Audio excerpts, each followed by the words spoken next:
Deuxième des vidéos, je suis toujours à Metz, hein. Y en a qui me posent des questions par rapport à Sébastien Béraud, qu'il faudrait que j'aille le voir, que si, que ça. Donc il y en a qui me relancent. Faire partie aussi sur des groupes TV de médias. Là, on est en train de prendre contact avec des médias parce qu'il y en a des personnes qui nous ont donné des listes de médias. Il faut faire gaffe parce que l'autre jour, quand je suis arrivé au salon, je suis allé voir un média qui arrivait. Je me suis présenté, j'ai dit que j'étais agriculteur en retraite et je lui ai posé la question s'il avait entendu parler d'un mouvement de paix qui se mettait en place. Je lui ai à peine le temps de finir ma question, qui m'a envoyé chier tout simplement. Et après, bon, je suis allé retourner le voir. J'ai entendu, vous avez entendu ce que vous m'avez dit? Et il dit j'en ai rien à foutre. J'ai dit rien à foutre. Donc dès qu'on parle de paix, c'est tabou. C'est un peu surprenant, quoi. Je m'adresse aux 65% de la population, voire plus, bien au-delà plus, qui aspirent à retrouver une vie de paix. Et quand vous avez affaire à un média qui me répond comme ça, alors que j'étais quand même plus chez moi que lui, j'aurais pu le prendre par la peau du dos et lui dire tant tu te dégages ici, c'est le monde des agriculteurs, tu vas dehors. Je ne l'ai pas fait, mais il méritait que ça, le gars. Alors, qu'est-ce qu'il y a encore comme vie dans ce personnage-là? Je me le demande, hein, parce que pour parler comme ça, déjà un manque de respect par rapport à l'âge, et c'est inquiétant quand même. Alors, tous ceux qui aspirent à retrouver la paix parmi vous, hein, que vous n'allez pas dans les manifestations ou ces choses-là, quand vous avez affaire à des lascars comme ça, il y a des questions à se poser. Parce que dès qu'on parle de paix, ça ne les intéresse pas et encore, ils sont très agressifs. Et quand je dis très agressifs, ils ont la mort dans leurs yeux, quoi. Donc c'est très grave, hein.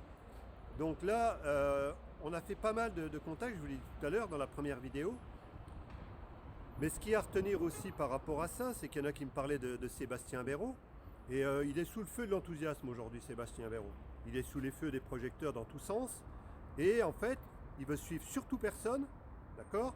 Il est en train de recréer un mouvement, moi je veux bien, ça ne me pose pas de problème, hein, au contraire. Mais en fait, quand est-ce qu'il va nous rappeler? Quand est-ce qu'il va dédaigner nous parler avec nous?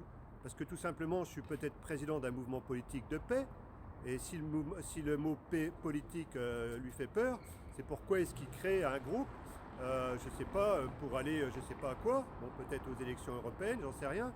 Il veut peser contre le gouvernement. Bah, il peut peser contre le gouvernement, hein, mais aujourd'hui, s'ils n'ont pas réussi à faire ce qu'ils essayent de faire, parce qu'en plus Sébastien Béraud était quand même aussi gilet jaune au départ, c'est qu'aujourd'hui, bah, tout le monde va s'essouffler à un moment donné. Alors j'espère que ce qu'il est en train de mettre en place, ça va marcher, parce que du coup, ça fera un groupe conséquent qui sera à ses côtés, ou derrière lui, je ne sais pas comment il voit les choses, mais peut-être qu'à ce moment-là, il comprendra qu'il est peut-être temps de venir à nos côtés. Donc je réponds à ceux qui me posent la question d'aller voir Sébastien Béraud. Sébastien Béraud, je ne sais pas où il est. Je ne sais pas où il est. Je ne sais pas où il est. C'est un manque de respect pour moi. Il y en a qui m'ont invité à adhérer au groupe hein, WhatsApp 43, là, Autoir 43 ou je sais plus quoi. J'y suis allé, hein, mais je ne vais pas aller sur ces groupes pour faire du blabla, pour parler. Quel intérêt? Moi, j'ai des gens de Dunkerque.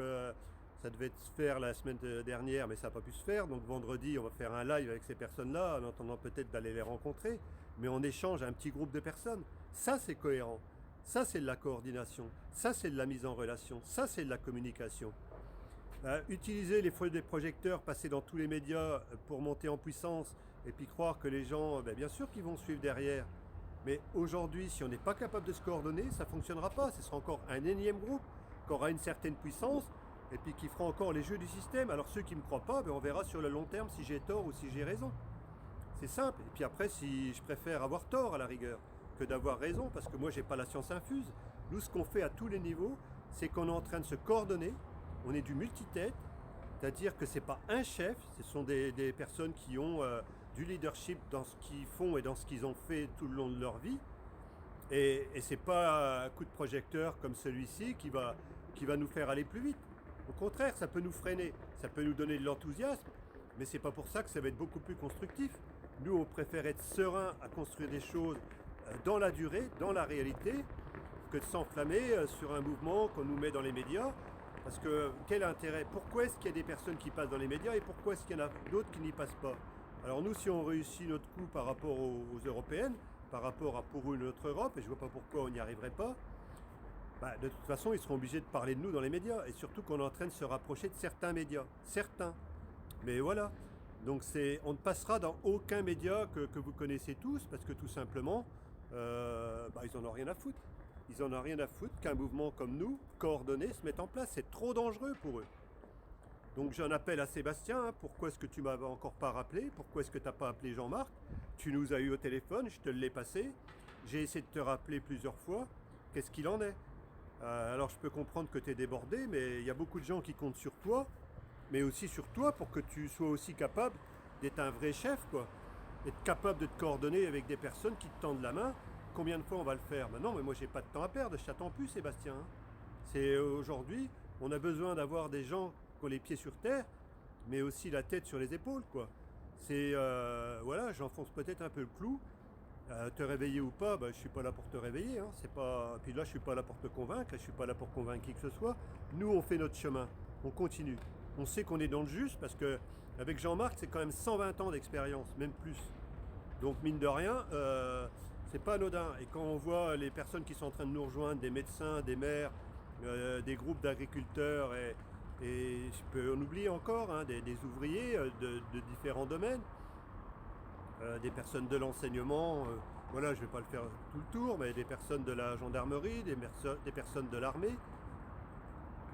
L'armée, pas pour faire la guerre, hein, pour l'instant, hein. On n'est pas là, nous on est là pour le faire légalement. Alors même s'il y en a qui comprennent pas ça, si on fait pas les choses légalement, on n'a pas pour longtemps à se faire arrêter, hein. C'est pas compliqué, hein. Ceux qui voudraient nous pousser à faire des choses qui sont pas réalistes, c'est pas les personnes qui veulent nous pousser qui prennent des risques, c'est nous. Et si demain on peut plus poser les actions qu'on est en train de poser, vous serez bien avancé. Donc ils nous auront encore coupé la tête, comme ils ont coupé la tête à certains dans les partis politiques qui veulent surtout pas se réunir, les partis politiques. Tout simplement parce que aujourd'hui, ce sont des gens qui ont un ego un peu surdimensionné. Tout ce qui les intéresse, c'est leur intérêt personnel et ils veulent surtout pas se fédérer et se coordonner avec des groupes comme le nôtre, comme les nôtres. Parce que c'est plus un seul groupe aujourd'hui. Je vous dis, il y a des groupes qui sont en train de venir se coordonner et qui vont continuer à venir. Alors le cas de la jeune femme qui est au RN, qui est suppléante, hein, un bras droit des députés, ça veut dire que ce cas-là, il existe, ça veut dire que d'autres peuvent exister. Ça veut dire qu'à un moment donné, quand les gens vont se rendre compte qu'il y a une autre voie qui est possible, une coordination de paix pour reprendre notre pouvoir et se servir des élections européennes comme d'un coup de projecteur ou peut-être d'autres choses, hein, qui serviront. On ne sait pas les échéances qui arrivent. En tout cas, on se base sur les échéances qu'on connaît et qu'on va essayer de se projeter par rapport à ça. Donc il est temps, et même le LDF, hein, tous ces groupes-là, vous êtes où? Pourquoi est-ce que vous ne reprenez pas contact avec nous? Parce qu'encore une fois, vous voulez faire bande à part. Alors que j'en vois beaucoup parmi vous qui sont en train de regarder les vidéos. Il est temps aujourd'hui de se parler, de se coordonner. On ne peut pas courir nous après les gens. Moi je suis personnellement, vous voyez, je suis arrivé à Metz. Là je vais retourner dans les Ardennes. Samedi je remonte sur Strasbourg. Je vais redescendre, je fais des allers-retours. C'est un coût énorme en plus, hein. Pour ceux qui veulent adhérer au MPI 7, ça pourrait aussi faire lancer une partie de ces choses-là. Parce que je ne suis pas là en train de mendier pour qui que ce soit, mais c'est important de le faire, tous ceux qui ont les capacités. Parce que je ne suis pas comme les gros partis avec des financements et en veux-tu, en voilà. Moi, ça me permet de financer un peu les frais de déplacement, et parce que j'ai pas une retraite qui est exceptionnelle en tant qu'agriculteur, même si j'ai construit de très belles choses dans ma vie, que j'ai sécurisé certaines choses. Donc voilà, je ne vais pas m'étendre là-dessus. Il est important que pour vous, chacun d'entre vous, vous commenciez à prendre conscience qu'il est temps pour vous de rejoindre un mouvement comme pour une autre Europe, hein. C'est essentiel de le faire pour que nous, on puisse rayonner de plus en plus. Et plus on va rayonner, plus on va pouvoir mettre des groupes ou des personnes en contact avec d'autres. Parce qu'il y en a qui m'appellent un peu de partout, qui prennent contact avec nous un peu de partout, ou différentes personnes, hein, qui nous ont rejoints. Parce qu'on est de plus en plus à rejoindre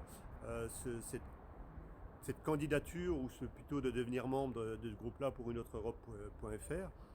C'est essentiel de le faire aujourd'hui. Donc j'insiste un peu, encore une fois, parce que vous voyez bien que depuis tous ces temps-là, depuis ces mois-là, on n'a rien lâché, et que vous voyez l'évolution par rapport à un certain temps et aujourd'hui, en rejoignant Jean-Marc Fortanet. Donc voilà. Donc moi je vous remercie de votre écoute, et à très bientôt sur les routes de France et d'ailleurs.